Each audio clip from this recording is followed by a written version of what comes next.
Hello friends, മറ്റൊരു ചാപ്റ്ററിലേക്ക് എല്ലാവർക്കും സ്വാഗതം. ഇന്നത്തെ ഒരു ചെറിയ വീഡിയോ ആണ്. ഇന്ന് നമുക്കൊരു ഡ്രൈവ് പോവാം. എൻ്റെ വെക്കേഷൻ സമയത്ത് വയനാട്ടിലുണ്ടാവുന്ന ദിവസങ്ങളിൽ സ്ഥിരമായി ഞങ്ങൾ വൈകുന്നേരം ഒരു ഡ്രൈവ് പോകാറുണ്ട്. അത് ഇന്ന സ്പെസിഫിക് ലൊക്കേഷൻസ് ഒന്നുമില്ല. നമ്മൾ ഒന്നും പ്ലാൻ ചെയ്യാതെ ഇറങ്ങുന്നു, പല സ്ഥലങ്ങളിലൂടെ കറങ്ങുന്നു, ചായ കുടിക്കുന്നു, തിരിച്ചു വരുന്നു, ചിലപ്പോൾ ചായ കുടിച്ചിട്ട് പോവും. അത് നമ്മുടെ ഒരു ശീലം പോലെ നമ്മൾ വയനാട്ടിലുണ്ടാകുന്ന സമയത്ത് ചെയ്യുന്നൊരു കാര്യമാണ്.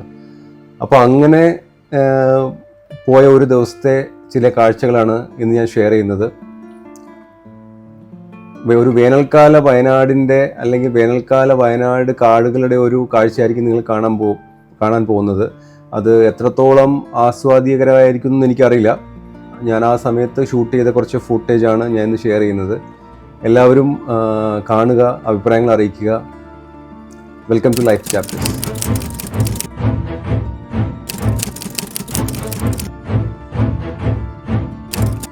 എൻ്റെ വയനാടൻ വൈകുന്നേരങ്ങൾ എന്നും ഇങ്ങനെയാണ്. ചായകുടി കഴിഞ്ഞുള്ള ഒരു കറക്കം എന്നും ഉണ്ട്. ഇത് കുറിച്ചിപ്പറ്റക്കാരുടെ പഴയ റേഷൻ കടയാണ്. ഒരു കാലത്ത് വളരെ സജീവമായിരുന്ന റേഷൻ കട ഇന്ന് കാട് പിടിച്ച് ആർക്കും വേണ്ടാതായി പോയിരിക്കുന്നു. ഞങ്ങൾ ഡ്രൈവ് തുടങ്ങി. ഞങ്ങൾ ആദ്യം വെളുകൊല്ലി ഭാഗത്തേക്കാണ് പോകുന്നത്. ഈ കാട്ടിലൂടെയുള്ള ഡ്രൈവ് എന്നും ഒരു ഹരം തന്നെയാണ്. വേനലിൻ്റെ ഒരു നിറവ്യത്യാസം കാടിനുണ്ടെങ്കിലും എല്ലാ സീസണിലും കാടിന് സൗന്ദര്യം കൂടുന്നതായിട്ടേ തോന്നാറുള്ളൂ. മഴക്കാലത്ത് കാട് പച്ചപ്പുകൊണ്ട് നമ്മളെ അത്ഭുതപ്പെടുത്തുമ്പോൾ വേനൽക്കാലത്ത് ഒരു ഗോതമ്പ് നിറം തന്ന് നമ്മളെ വേറൊരു രീതിയിലുള്ള കാഴ്ചകൾ ഒരുക്കി അതിശയിപ്പിക്കും. കാടേത് നാടേത് എന്ന് തിരിച്ചറിയാനാവാത്ത വിധം കാടുമായിട്ട് ഇടചേർന്ന് കിടക്കുന്ന ഒരു സ്ഥലം കൂടിയാണ് കുറിച്ചിപ്പറ്റ.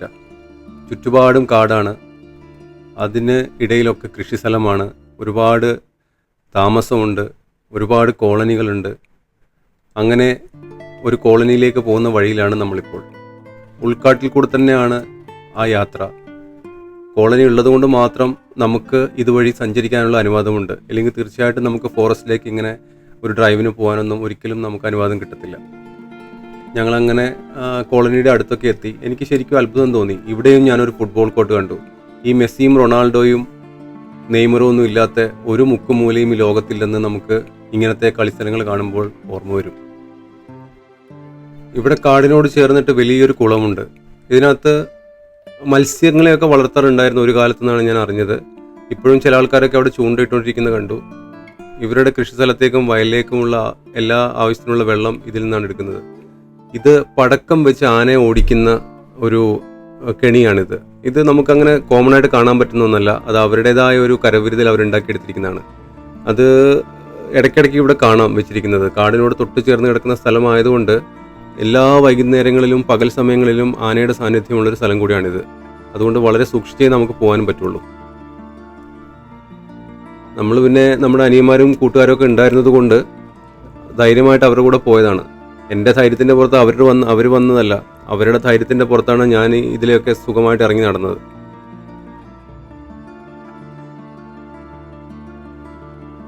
അങ്ങനെ അവിടെ കുറച്ച് സമയമൊക്കെ ചിലവഴിച്ച് ഞങ്ങൾ അടുത്ത സ്ഥലത്തേക്ക് പോകാമെന്നുള്ള രീതിയിൽ തിരിച്ചു നടന്നു.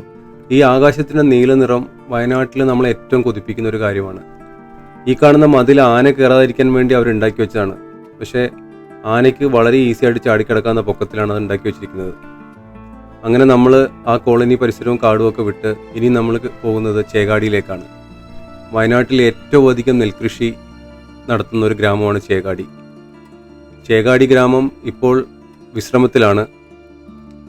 നമുക്കെല്ലാവർക്കും കഴിക്കാനുള്ള നെല്ലിനെ പ്രസവിച്ചിട്ട് എല്ലാ നെൽപ്പാടങ്ങളും വിശ്രമിക്കുന്നൊരു സമയം കൂടിയാണിത്. അതുകൊണ്ട് തന്നെ ആ ഒരു പച്ചപ്പ് കാണാൻ നമുക്ക് പറ്റിയില്ല. പക്ഷേ ഇങ്ങനെ കിടക്കുന്ന നെൽവയലുകൾ കാണാനും ഒരു പ്രത്യേക ഭംഗി തന്നെയാണ്. ആ വയലിനോട് ചേർന്നിട്ട് തന്നെ ഒരു പുൽക്കുടിൽ ഉണ്ടാക്കി വെച്ചിട്ടുണ്ട്. നമുക്ക് ആർക്ക് വേണമെങ്കിലും അവിടെ പോയി വൈകുന്നേരങ്ങൾ ചിലവഴിക്കാം, കാറ്റുകൊണ്ടിരിക്കാം. അതിന് തൊട്ട് ചേർന്നൊരു ആമ്പൽക്കുളവും. ഇതൊരു പ്രൈവറ്റ് പ്രോപ്പർട്ടിയാണ്. ഞങ്ങളന്ന് പോകുന്ന സമയത്തൊക്കെ ഇവിടെ എൻട്രി ഫ്രീ ആയിരുന്നു. പിന്നീട് എപ്പോഴോ പോയപ്പോൾ അവിടെ ഒരു 25 രൂപയുടെ ബോർഡൊക്കെ വെച്ചിരിക്കുന്നത് കണ്ടു. എല്ലാവരും കച്ചവടം പഠിച്ചു തുടങ്ങിയിരിക്കുന്നു. അതിനോട് അടുപ്പിച്ച് തന്നെ ഒരു ആദിവാസി ഊരിൻ്റെ ഒരു ചെറിയ മാതൃകയൊക്കെ ഉണ്ടാക്കി വെച്ചിട്ടുണ്ട്. അവരുടെ കുടിലും അവരുപയോഗിച്ചിരുന്ന ഉപകരണങ്ങളും അങ്ങനെ കുറേ കാഴ്ചകൾ അവിടെ നമുക്ക് കാണാനുണ്ട്.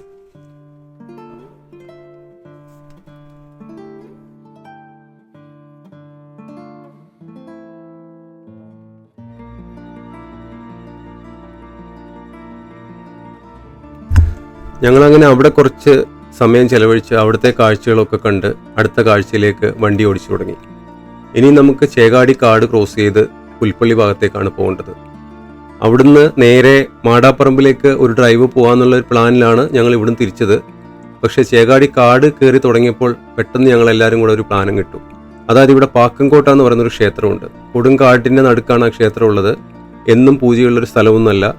എല്ലാ മലയാള മാസം 2-ാം തീയതി മാത്രമാണ് ആ ക്ഷേത്രം തുറക്കുന്നതും പൂജ ഒക്കെ ഉള്ളതും. അത് നമ്മൾ കുറുവ ജംഗ്ഷനിൽ നിന്ന് ഉള്ളിലേക്ക് തിരിഞ്ഞ് കാട് കയറി പോവാണ് വേണ്ടത്. അപ്പം അവിടെയും കൂടെ പോയിട്ട് തിരിച്ചു പോകാമെന്നുള്ളൊരു പ്ലാനിൽ ഞങ്ങൾ അങ്ങനെ മുമ്പോട്ടേക്ക് പോയി. നമുക്ക് ഒരു തരത്തിലും ഒറ്റയ്ക്കോ അല്ലെങ്കിൽ എന്താ പറയുക വൈകുന്നേരങ്ങളിലോ സന്ധ്യയായി കഴിഞ്ഞാലോ ഡ്രൈവിന് പോകാൻ പറ്റാത്ത ഒരു സ്ഥലം കൂടിയാണിത്. അത്രയും ആനശല്യമുള്ള ഒരു ഏരിയ ആണ്. ശരിക്കും കാടിൻ്റെ ഉള്ളിൽ കൂടെ തന്നെയാണ് നമ്മൾ അങ്ങ് വരെ എത്തുന്നത്. കാടിൻ്റെ നടുക്ക് തന്നെയാണ് ആ ക്ഷേത്രവും ഉള്ളത്. മാത്രമല്ല അങ്ങോട്ടേക്ക് പോകുന്ന ഒരു 1/2 കിലോമീറ്റർ കഴിയുന്നതോടുകൂടി കോളനികളെല്ലാം അവസാനിക്കും. പിന്നെ അങ്ങോട്ടേക്ക് കാടും നമ്മൾ മാത്രമാണ്. അതുകൊണ്ട് ഒരു കാരണവശാലും സന്ധ്യയ്ക്ക് ശേഷം നമുക്ക് പോകാൻ പറ്റാത്ത പാടില്ലാത്ത ഒരു സ്ഥലം കൂടിയാണ് പാക്കംകോട്ട ക്ഷേത്രം പ്രദേശം.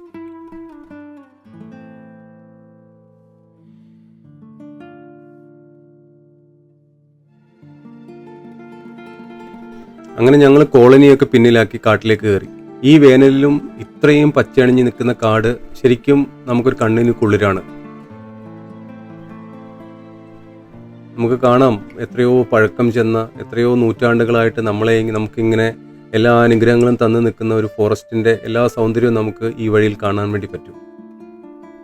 വളരെ ശ്രദ്ധിച്ച് മാത്രമേ നമുക്ക് പോകാൻ പറ്റുള്ളൂ. കാരണം മൃഗങ്ങളുടെ സാന്നിധ്യമുള്ളതാണ്. രാത്രിയിൽ മാത്രമല്ല, ഇത് അവരുടെ സ്ഥലമാണല്ലോ.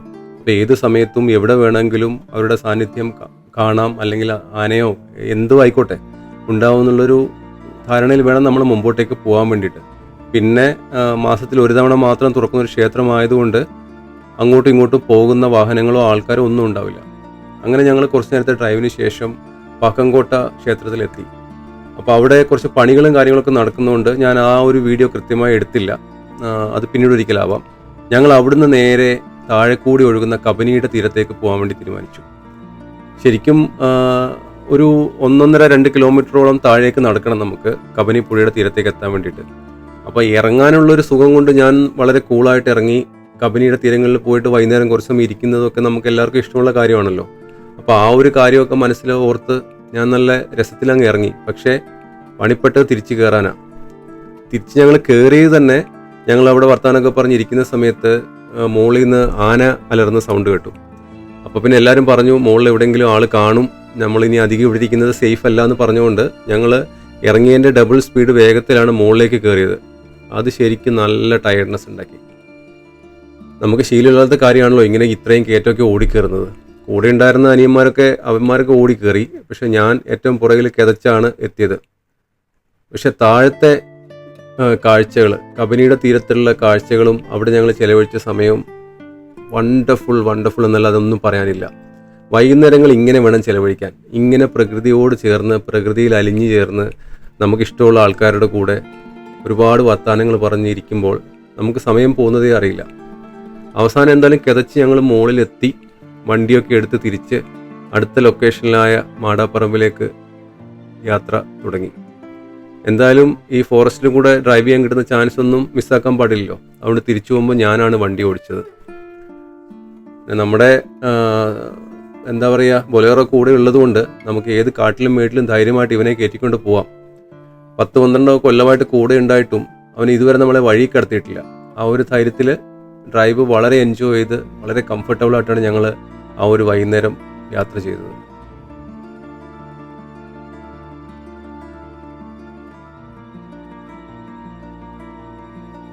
അങ്ങനെ ഞങ്ങൾ വൈകുന്നേരം സന്ധ്യയോടടുപ്പിച്ച് മാടാപ്പറമ്പിലെത്തി. മാടാപ്പറമ്പിലെ ഒരു കാഴ്ച എന്ന് പറയുന്നത് ഈ ഒരു ഡ്രൈവ് മാത്രമാണ്. ഈ ഒരു ഫോറസ്റ്റിലൂടെ ഇൻ്റർലോക്ക് ചെയ്ത ആ വഴിയിലൂടെ ഡ്രൈവ് ചെയ്യാൻ ഒരു രസമാണ്. നമുക്ക് അവിടെ വണ്ടി നിർത്തിയിട്ട് ഒരുപാട് സമയം ഇരിക്കാനോ അല്ലെങ്കിൽ അവിടെ ഒരു ഈവനിങ് സ്പെൻഡ് ചെയ്യാനോ ഒന്നും ഞാൻ റെക്കമെൻഡ് ചെയ്യില്ല. കാരണം ഫോറസ്റ്റ് ആണ്, നമുക്ക് അങ്ങനെ ഫാമിലി ആയിട്ടൊക്കെ പോയിട്ട് അത്രയും റിലാക്സ് ആയിട്ട് ഇരിക്കാൻ പറ്റുന്ന സ്ഥലമൊന്നുമല്ല. ഈ ഒരു ഡ്രൈവ് എൻജോയ് ചെയ്യാം. പ്രത്യേകിച്ച് മഴക്കാലോ അല്ലെങ്കിൽ മഞ്ഞുകാലോ ഒക്കെ ആണെങ്കിൽ ആ പച്ചപ്പിലൂടെ ഈ ഒരു ഡ്രൈവ് എൻജോയ് ചെയ്യാൻ വളരെ ഇൻട്രസ്റ്റിംഗ് ആയിരിക്കും എനിക്ക് തോന്നി. അതുമാത്രമല്ല സോഷ്യൽ മീഡിയയിലൂടെ ഈ മാടാപ്പറമ്പ് എന്ന് പറഞ്ഞ പ്രദേശം ഇപ്പം ഭയങ്കര വൈറലുമാണ്. ഒരുപാട് ആൾക്കാർ കണ്ടിട്ടുണ്ടാവും, ഒരുപാട് വ്ളോഗർമാർ വന്നിട്ട് ചെയ്യുന്ന സ്ഥലമാണ്. ഒരുപാട് റിസോർട്ട് ഉണ്ട് ഇതിനോടനുബന്ധിച്ച് തന്നെയായിട്ട്. അപ്പോൾ അവിടെയൊക്കെ ഒന്ന് കറങ്ങി അപ്പുറത്തുള്ള കോളനി ഏരിയയിലൊക്കെ ഒന്ന് പോയിട്ട് ഞങ്ങൾ തിരിച്ചുള്ള ഡ്രൈവ് തുടങ്ങി. അപ്പോൾ ഇവിടെ പ്രത്യേകിച്ച് നിർത്താനോ അങ്ങനെ ടൈം സ്പെൻഡ് ചെയ്യാനോ ഒന്നും ഞങ്ങൾ നിന്നില്ല. നമ്മൾ ഇതിന് മുമ്പ് പോയിട്ടുള്ള സ്ഥലമാണ്. ഇതിപ്പോൾ ജസ്റ്റ് ഞങ്ങൾ യൂഷ്വൽ വൈകുന്നേരത്തെ ഒരു സഫാരി എന്നുള്ള രീതിയിൽ ഞങ്ങൾ എന്നും പോകുന്ന പോലെ ഒരു ഡ്രൈവിന് ഇറങ്ങിയെന്നേ ഉള്ളൂ. അങ്ങനെ ഇന്നത്തെ വീഡിയോ ഇവിടെ തീരുകയാണ്. വീണ്ടും കാണാം. Good bye.